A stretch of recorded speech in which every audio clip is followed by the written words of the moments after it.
സമയം സ്നേഹത്തിന്റെ ഏറ്റവും വലിയ ശത്രുവായാൽ സ്നേഹം അതിനെ ജയിക്കുമോ? 1994 ഒരു ചെറിയ ബേക്കറി ജോലി ചെയ്യുന്ന മിസ്സു റേഡിയോ സ്റ്റേഷനിൽ ജോലി ചെയ്യുന്ന ഹ്യൂൻവുവിനെ പരിചയപ്പെടുന്നു. രണ്ടുപേരും ശാന്ത സ്വഭാവക്കാർ. സംസാരങ്ങളിലൂടെയും റേഡിയോ സംഗീതങ്ങളിലൂടെയും അവരുടെ സൗഹൃദം പതുക്കെ പ്രണയമായി മാറുന്നു. എന്നാൽ ജീവിതം അവരെ ഒരുമിച്ച് നിർത്തുന്നില്ല. ഹ്യൂൻവു ജയിലിൽ പോകേണ്ടി വരുന്നു. മിസ്സു അവനെ കാത്തിരിക്കുന്നു. പക്ഷേ സമയവും സാഹചര്യങ്ങളും അവരുടെ ഇടയിൽ വലിയ ദൂരം സൃഷ്ടിക്കുന്നു. 1997 3 വർഷങ്ങൾക്ക് ശേഷം അവർ വീണ്ടും കണ്ടുമുട്ടാൻ ശ്രമിക്കുന്നു.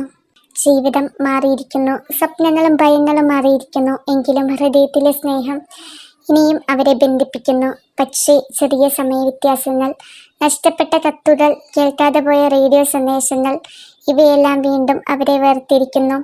വർഷങ്ങൾ കഴിഞ്ഞ് അവർ ഓരോരുത്തരും സ്വന്തം ജീവിതത്തിലേക്ക് നീങ്ങുന്നു. എന്നാലും പൂർണ്ണമായി മുന്നോട്ട് പോകാൻ ആർക്കും കഴിയുന്നില്ല. ഒടുവിൽ ഏറെ വൈകിയെങ്കിലും വിധി അവരെ വീണ്ടും ഒരുമിപ്പിക്കുന്നു. ഇപ്പോൾ അവർ മനസ്സിലാക്കുന്നു, സമയം തെറ്റിയാൽ സ്നേഹം മരിക്കില്ലെന്ന്, വൈകി എത്തിയാലും സത്യസ്നേഹം വഴി കണ്ടെത്തുമെന്ന്. It is Daya Laitaki Kurikurico.